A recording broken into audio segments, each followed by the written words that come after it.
FC Asian কাপের বাছাইয়ের ম্যাচে সিঙ্গাপুরের কাছে 2 গোলে হেরে গেছে বাংলাদেশ। যদিও দুরন্ত ফুটবল উপহার দিয়েছে হামজা শমিত, তারিক কাজিরা। বাংলাদেশ একটা নিশ্চিত পেনাল্টি পায়নি, নয়তো সিঙ্গাপুরের সাথে ড্র নিয়ে মাঠ ছাড়তে পারত বাংলাদেশ দল। রহমান পেয়ার রিপোর্ট। ফাহমিদুল ইসলাম এবং শাকিল আহাদ যেন প্রথম 20 মিনিটের প্রতিচ্ছবি। সিঙ্গাপুরের রক্ষণে বারবার হানা দিয়েছেন, সুবর্ণ সুযোগ তৈরি করেছেন, কিন্তু গোল যেন মরিচিকা, অধরা। রাকিব হোসেন সুযোগ কাজে লাগাতে পারেননি। সিঙ্গাপুরও সমান তালে লড়েছে। অতর্কিত আক্রমণে দুটি বিদ্যুতের ঝলক দেখিয়েছে।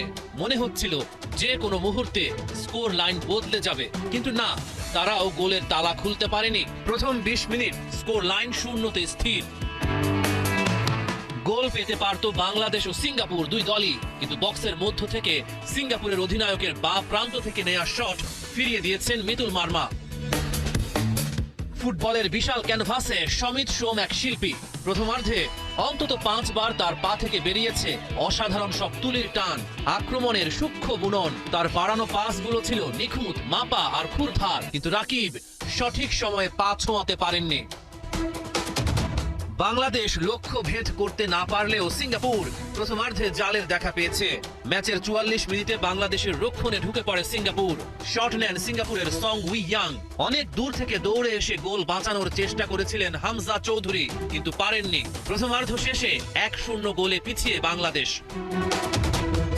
59 মিনিটে ব্যবধান দ্বিগুণ করে সিঙ্গাপুর। স্কোরার ইহসান পান্দি সুযোগের পর সুযোগ নষ্ট করে অবশেষে গোলের দেখা পেলেন রাকিব হোসেন। হামজা চৌধুরীর বানিয়ে দেয়া বল থেকে সিঙ্গাপুরের গোলকিপারকে বোকা বানালেন। ম্যাচে ফিরতে একের পর এক আক্রমণ করতে থাকে লাল সবুজের প্রতিনিধিরা। সিঙ্গাপুর কোণঠাসা। ম্যাচের শেষ দিকে ডি বক্সের ভেতর ফাহিমকে অবৈধভাবে ফেলে দেন সিঙ্গাপুরের ডিফেন্ডার, তবে রেফারি পেনাল্টির বাঁশি বাজাননি। দুর্ভাগ্য বাংলাদেশের। জান প্রাণ উজাড় করে দিয়েছেন হামজা চৌধুরী, তিনিও বাংলাদেশকে সমতায় ফেরাতে পারেননি। ম্যাচের একেবারে শেষ মুহূর্তে তারিক কাজির শক্তিশালী হেডার ঠেকিয়ে দেন সিঙ্গাপুরের গোলকিপার। দুরন্ত ফুটবল উপহার দিলেও এফসি কাপের বাছাই পর্বের ম্যাচে সিঙ্গাপুরের কাছে 2-1 গোলে হেরে গেল বাংলাদেশ। রহমান পেয়ার, 71। হারে মোটেও হতাশ নয় বাংলাদেশ, তারা পরের ম্যাচেই ঘুরে দাঁড়াবে। দর্শকরা বলছেন এই ম্যাচের স্কোর লাইনে সব শেষ নয়, বরং শুরু নতুন এক বাংলাদেশের। স্টেডিয়াম পাড়ার মতো গণজোয়ার নেমেছিল ধানমন্ডির ফ্যান জোনেও। সেখানে কিংবা অন্য কোথাও আবারও ফুটবলারদের জন্য গলা ফাটাতে চায় তারা। খালেদ জামিলের রিপোর্ট। উদ্বেগ আর উৎকণ্ঠায় কাটে সময়। টানটান উত্তেজনার মাঝে 2-0-তে পিছিয়ে গেল বাংলাদেশ। আনন্দের স্ফুরণ হতাশায় রূপ নেয়। তারপরেও ঠিক যেন হতাশ হতে চায় না ধানমন্ডির রবীন্দ্র সরোবরের প্রতিটি তুলিকণা। পরের ম্যাচগুলোতে আমরা ভালো খেলার চেষ্টা করব। আগামীতে আমাদের আরো প্লেয়ার আসতেছে, কিংবা মিশেল আসতেছে, আমাদের দলে আরো ভালো প্লেয়ার আসবে। ইনশাআল্লাহ আগামীতে আমরা জয়লাভ করব আরো বড় বড় টিমের সাথে। ইনশাআল্লাহ ভালো খেলবো। আমাদের আরো প্লেয়ার আসবে বাংলাদেশে, ওদেরকে নিয়ে ইনশাআল্লাহ আমরা ভালো একটা টিম হবে। হতাশ এতক্ষণ ছিলাম না, লাস্টের গোলটা যখন দিচ্ছে তখন হতাশ হয়েছে। লাস্টের গোলটা হওয়ার কথা ছিল।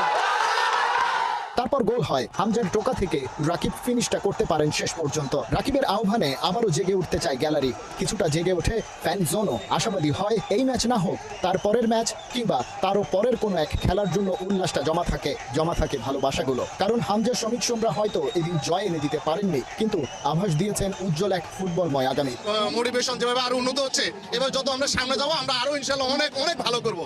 রাকিবের খেলা দেখলাম, ভালোই খেলছে। আমি আসলে সবাইকে চিনি না, কিন্তু খেলাটা আসলে দেখতে ভালো লাগে, এনজয় করি অনেক। এখানে আসলাম কারণ দেখলাম এখানে অনেক ভিড় হয়ে আছে, অনেক মানুষের সঙ্গে দেখলে আরো বেশি অ্যাপ্লস করতে পারবো। আমরা বাসাতেই খেলাটা দেখছিলাম, কিন্তু এখানের এত ক্রাউডের এত হইচই উচ্চিৎকার শুনে আমরা আসলে হাফ টাইমের সময় বাইরে হয়ে আসছি খেলাটা দেখার জন্য, যে সবার সাথে মিলে যাতে খেলাটা দেখি। আগে যে এক জায়গায় জড়ো হয়ে যেত, ওই টাইপের আর খেলা নেই।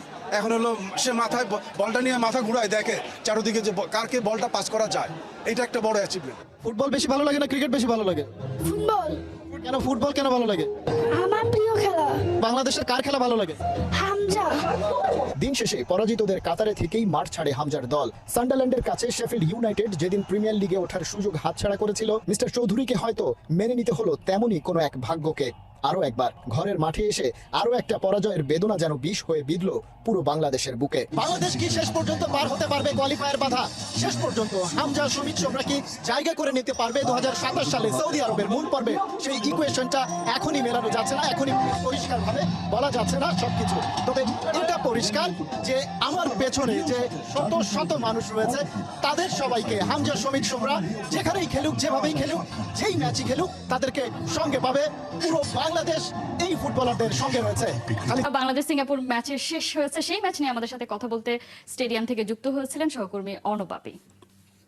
বাংলাদেশের হয়ে খেলা এনজয় করছেন ফাহমিদুল ইসলাম, লড়ছেন আবহাওয়ার সাথে মানিয়ে নিতে। তবে এরই মধ্যে হৃদয় জিতে নিয়েছেন কোচ থেকে সতীর্থ সবার মন। এমন যায় খেলা যোগের সাথে একান্ত সাক্ষাৎকারে জানিয়েছেন তার বাবা মোহাম্মদ মহিউদ্দিন। সৌদি ক্যাম্প থেকে বাদ পড়ার পর ভক্তদের ভালোবাসায় আপ্লুত ফাহমিদুলের গোটা পরিবার। সাক্ষাৎকার নিয়েছেন পার্থবণিক।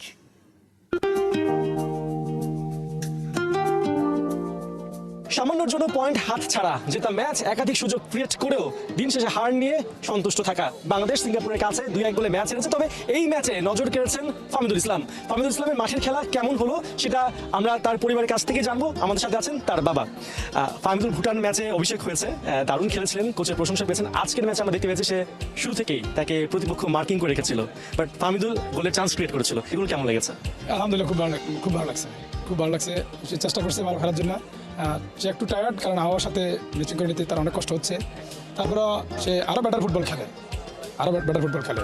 এই যে এখানে যখন ফাহমিদুলের পায়ে বল যাচ্ছে, পুরো গ্যালারিতে তার নামে চিয়ার আপ হচ্ছে, সবাই তার নাম ধরে স্লোগান দিচ্ছে, এই যে অনুভূতি বাবা হিসেবে, এটা নিশ্চয়ই একটা ব্যাখ্যা আছে আপনার কাছে। এটা আসলে শুধু আমি না, যারা খেলছে, যদি সব বাবারাই ভালো, ছেলেরা ভালো কিছু করুক, এটা সব বাবারা আশা করে। আমিও একজন বাবা হিসেবে আমার কাছে খুব ভালো লাগছে। সৌদি আরব থেকে যখন সে ইতালি চলে গেল, সেই যে মানুষের একটা দাবি, মানুষের ভালোবাসা আবার তাকে ফিরিয়ে আনলো, এই যে মানুষের ভালোবাসাটা সেই সৌদি আরবের ক্যাম্প থেকে বাদ পড়ার পর, এটা তখন আপনাদের কেমন লেগেছিল? না, আমার কাছে খারাপ লাগে না, কারণ এটা ফুটবলের একটা অংশ। কারণ আমার বিশ্বাস ছিল সে ভালো খেলে, একদিন সে ফিরে আসবে। কারণ আমি যখন সে নিজের থেকে, তার ইচ্ছা ছিল বাংলাদেশের জাতীয় দলের খেলা, আমার ইচ্ছা ছিল বাংলাদেশের জাতীয় দলের প্রতিনিধিত্ব করা, বিশ্বাস ছিল সে একদিন ফিরে আসবে এবং সে ভবিষ্যতে আরও ভালো খেলবে ইনশাল্লাহ। আমাদের সাথে কথা হয়েছে আপনার ম্যাচের আগে? জাস্ট ফোনে কথা হয়েছে, এতটুকু। কি বলেছিল সে, মানে রিয়াকশনটা কি ছিল ম্যাচের আগে? বলছে তার একটু পায়ে ব্যথা ছিল, আর সে শুধু দোয়া চেয়েছে আর কি ভালো খেলার জন্য। আপনারা তো ফ্যামিলি মেম্বার দেখতে পাচ্ছেন, অনেকে এসেছেন, কারা কারা এসে ফাহমিদুল খেলা মাঠ থেকে দেখলেন? ওর বোন, ওর মা, ওর দুই ছোট ভাই, আমি আর আমার এক বাতে যায়। একজন ফুটবলার হিসেবে ফাহমিদুলকে তৈরি করার পেছনের গল্পটা একটু বলবেন আমাদেরকে। না, আসলে ওখানে আমার চেয়ে বেশি অবদান ইতালির যতগুলি একাডেমি আছে, বিশেষ করে সাম্পদোরিয়া একাডেমি, ওখানে 4.5 বছর ছিল। এর আগে সে লা স্পেসিয়া একাডেমিতে ছিল 2 বছর। এখন সে সিরিয়া ডিতে খেলতেছে। আগামীতে সে তো আরও ভালো কোনো ক্লাবের সুযোগ পাবে এই আশা রাখি আর কি। মানে পেছনে থেকে কে সবচেয়ে বেশি অবদান রেখেছে, মা না বাবা? না, আসলে ওর মার অবদান আছে, আমার অবদান আছে। কারণ আমি ফুটবল খেলতাম ছোটকাল থেকে, এই জন্য আমি চাই আমার ছেলে একদিন ভালো কিছু হবে আশা ছিল আর কি। তাড়াতাড়ি বাংলাদেশ দলে এসে সুযোগ পাবে এটা আশা করি না। শেষ প্রশ্ন, ফাহমিদুলের কেমন লাগছে বাংলাদেশের এনভায়রনমেন্ট? না, আলহামদুলিল্লাহ খুব ভালো। Total team, coach, coaching staff, federation যারা দায়িত্বে আছে, সবার প্রশংসা করে। সে খুব খুশি। টিমমেট যারা রয়েছেন তারা খুশি, সবার সাথে ভালো সম্পর্ক, সে খুব খুশি, সবার প্রশংসা করে। আমরা কথা বলছিলাম ফাহমিদুল ইসলামের বাবার সাথে, এবং চারপাশে যে গুঞ্জন ওঠে তা কিন্তু সবসময় সঠিক নয়। ফাহমিদুল ইসলাম তার দলের মধ্যে অনেক ভালোবাসা পাচ্ছেন, কোচের প্রশংসা পাচ্ছেন।